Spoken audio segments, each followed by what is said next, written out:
Hello अस्सलाम वालेकुम students अॼु पाण पढ़ंदासीं त पाइथन में कहिड़ा ऑपरेटर्स अवेलेबल आहिनि। सभ खां पहिरियों डेफिनेशन ऑपरेटर्स जी। Operators are used to perform operations on values और वेरिएबल्स। यानी ऑपरेटर छा हूंदो आहे? कोई बि ऑपरेशंस खे परफॉर्म करण जे लाइ हिकिड़ी सिंबल हूंदी आहे ऐं उहो ऑपरेशन हमेशह कंहिं वैल्यू या वेरिएबल जे मथां परफॉर्म थींदो आहे ऐं जंहिं वैल्यू जे मथां उहो ऑपरेशन परफॉर्म कयो थो वञे त उन वैल्यू खे असां ऑपरेंड चवंदा आहियूं ऐं जेको प्रोसेस आहे उनखे ऑपरेशन चवंदासीं ऐं जेका सिंबल हूंदी जंहिंजे ज़रिए उहो ऑपरेशन परफॉर्म थो कयो वञे उनखे ऑपरेटर चइबो आहे। Python has following types of operators. हाणे पाइथन में ही क्लासिस आहिनि ऑपरेटर्स जा। हिकिड़ा ऑपरेटर्स आहिनि अर्थमेटिक ऑपरेटर्स, जीअं प्लस माइनस मल्टीप्लिकेशन डिवीजन। ॿी जेका कैटेगरी आहे उहा असाइनमेंट ऑपरेटर जी आहे। टी कैटेगरी या क्लास में कंपैरिजन ऑपरेटर्स था अचनि। चोथों जेका कैटेगरी आहे उहा लॉजिकल ऑपरेटर्स जी आहे ऐं फाइनली पंजो जेको क्लास आहे उहो मेंबरशिप ऑपरेटर्स जो आहे। सभ खां पहिरियों पाण ॾिसंदासीं त अर्थमेटिक ऑपरेटर्स पाइथन में कहिड़ा अवेलेबल आहिनि। हिकिड़ो पहिरियों ऑपरेशन आहे उहो एडिशन आहे, सब्ट्रैक्शन आहे, मल्टीप्लिकेशन आहे, डिवीजन आहे, मॉड्यूलस या रिमाइंडर ऑपरेशन थींदो आहे, एक्सपोनेंशिएशन यानी बेस ते पावर ॾियण वारो ऑपरेशन आहे ऐं फ्लोर डिवीजन आहे। हाणे असां प्रैक्टिकली ॾिसूं था त इहे ऑपरेटर्स कीअं कमु था कनि ऐं उहे कहिड़ा कहिड़ा ऑपरेशन्स परफॉर्म थी सघनि था। सभ खां पहिरियों असां चऊं था त लेट्स से असां वटि वेरिएबल आहे एक्स जंहिंजी वैल्यू आहे 5। ॿियो वेरिएबल आहे वाई, उनजी वैल्यू असां असाइन कईसीं 10 ऐं असां टियों हिकिड़ो वेरिएबल क्रिएट कयो आहे ज़ेड, उनखे वैल्यू असाइन था कयूं एक्स प्लस वाई। हाणे एक्स प्लस वाई, एक्स बि हिकिड़ो ऑपरेंड आहे जंहिंमें वैल्यू रखियलु आहे 5, वाई बि हिकिड़ो ॿियो ऑपरेंड आहे जंहिंमें वैल्यू रखियलु आहे 10 ऐं उन्हनि जे मथां जेको ऑपरेशन परफॉर्म थो थिए उहो आहे असांजो एडिशन जो ऑपरेशन ऐं उनजे लाइ जेका सिंबल आहे या ऑपरेटर आहे उहा ई एडिशन जी साइन आहे। हाणे जॾहिं एक्स प्लस वाई जो ऑपरेशन परफॉर्म थी वेंदो त 5 प्लस 10 जो जेको रिज़ल्ट आहे उहो 15, उहो 15 असाइन थी वेंदो ज़ेड खे। जॾहिं असां प्रिंट कराईंदासीं print x comma Y comma Z, त ही टे वैल्यूज़ प्रिंट थींदियूं। एक्स जी वैल्यू असां 5 ॾेई आयासीं, वाई जी वैल्यू 10 आहे ऐं ज़ेड में एडिशन जो रिज़ल्ट आहे एक्स प्लस वाई जो रिज़ल्ट जेको आयो आहे 5 प्लस 10 करण सां 15 जेको रिज़ल्ट आहे उहो ज़ेड में रखियो वियो। हाणे जॾहिं असां इन्हनि खे प्रिंट था करायूं त इहे टई वैल्यूज़ असांजो प्रिंट थींदियूं। एक्स जी वैल्यू 5 प्रिंट थी, वाई जी वैल्यू 10 प्रिंट थी ऐं ज़ेड जी वैल्यू एक्स प्लस 5 यानी जेको रिज़ल्ट आयो 5 प्लस 10 करण सां 15, उहो 15 रिज़ल्ट असांजो ज़ेड में अची वियो। हाणे लेट से असां चऊं था त एक्स जी वैल्यू आहे 15 ऐं वाई जी वैल्यू आहे 10 ऐं असां प्लस ऑपरेशन जी जाइ ते सब्ट्रैक्शन जो ऑपरेशन, एडिशन जी जाइ ते असां सब्ट्रैक्शन जो ऑपरेशन था परफॉर्म करणु चाहियूं त उहा हुन जी माइनस साइन आहे। असां चऊं था एक्स माइनस वाई यानी 15 माइनस 10 जेको बि रिज़ल्ट अचे उहो ज़ेड में स्टोर थी वञे। 15 माइनस 10 करण सां रिज़ल्ट ईंदो 5, उहो ज़ेड जी वैल्यू 5 थी वेंदी ऐं जॾहिं असां प्रिंट कराईंदासीं X comma Y comma Z असांजो रिज़ल्ट ईंदो X is 15, Y is 10 and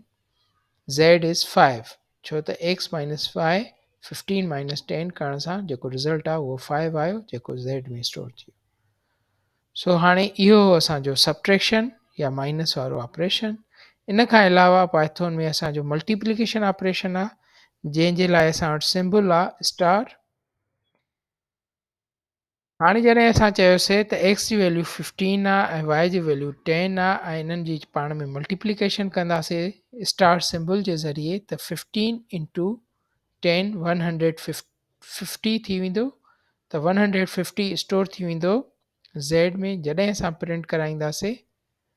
हाणे असांजो रिज़ल्ट आयो आहे एक्स जी वैल्यू 15 वाई जी वैल्यू 10 ऐं ज़ेड जी वैल्यू प्रोडक्ट जो रिज़ल्ट याने एक्स मल्टीप्लाई बाय वाई 15 खे जॾहिं मल्टीप्लाई कंदासीं 10 सां त रिज़ल्ट ईंदो 150 उहो ज़ेड में स्टोर थी वियो ऐं ज़ेड खे जॾहिं असां प्रिंट करायोसीं त असांजो रिज़ल्ट आयो 150 ओके इन खां अलावा असांजो डिवीजन ऑपरेशन आहे ऐं डिवीजन जे लाइ जेका सिंबल यूज़ थींदी आहे उहा फॉरवर्ड स्लैश आहे त हाणे असां चऊं था त एक्स वैल्यू 15 वाई जी वैल्यू 10 15 खे डिवाइड कर 10 सां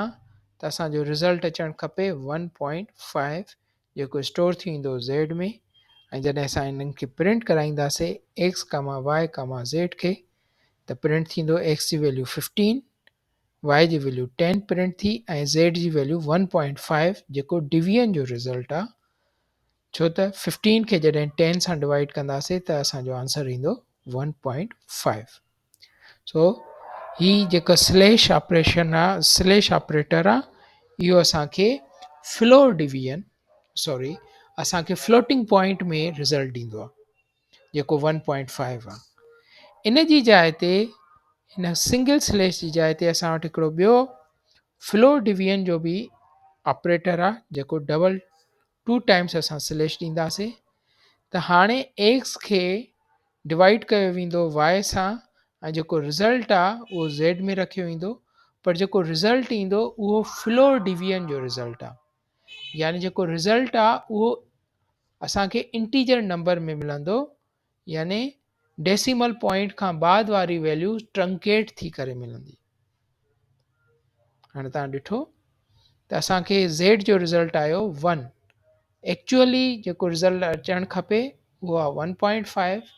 पर हिन floor division 2 times slash sign forward slash ॿ दफ़ा जेका असां लिखी आहे इहा असांखे फ्लोर डिवीजन ॾींदी आहे यानी इंटीजर में जेको रिज़ल्ट आहे उहो इंटीजर में ईंदो डेसिमल खां बाद वारो जेका वैल्यू आहे उहा ट्रंकेट थी करे मिलंदी इन खां अलावा असां वटि ॿियो हिकिड़ो ऑपरेशन आहे जंहिंखे एक्सपोनेंशिएशन चइबो आहे ऐं उन जी सिंबल आहे 2 टाइम्स स्टार ही 2 टाइम्स स्टार छा कंदो एक्स बेस आहे ऐं वाई पावर आहे 2 टाइम्स स्टार जे लेफ्ट हैंड साइड ते बेस लिखंदासीं ऐं राइट हैंड साइड ते जेको वाई हिन वक़्तु लिखियलु आहे इहो पावर हूंदो बेस ते जॾहिं का पावर ॾियूं त उन जी वैल्यू ॾेखारींदो हाणे लेट से असां चऊं था त एक्स जी वैल्यू असां रखी आहे 5 ऐं वाई जी वैल्यू असां रखी आहे 2 त 5 खे जॾहिं पावर ॾींदासीं 2 त इन जो मतिलबु थियो 5 खे मल्टीप्लाई कंदासीं 2 टाइम्स 5 इंटू 5 त ईअं करण सां 5 इंटू 5 करण सां असांजो रिज़ल्ट ईंदो 25 ऐं उहो स्टोर थी वेंदो ज़ेड में 5 is base 2 is power and the result is 5 power by power ॾिनो से 2 सां त 5 खे 2 जॾहिं पावर ॾींदासीं त असांजो रिज़ल्ट ईंदो 25 ऐं उहो ज़ेड में स्टोर थींदो ऐं ही 25 इहा वैल्यू आहे एक्सपोनेंशिएशन ऑपरेटर जी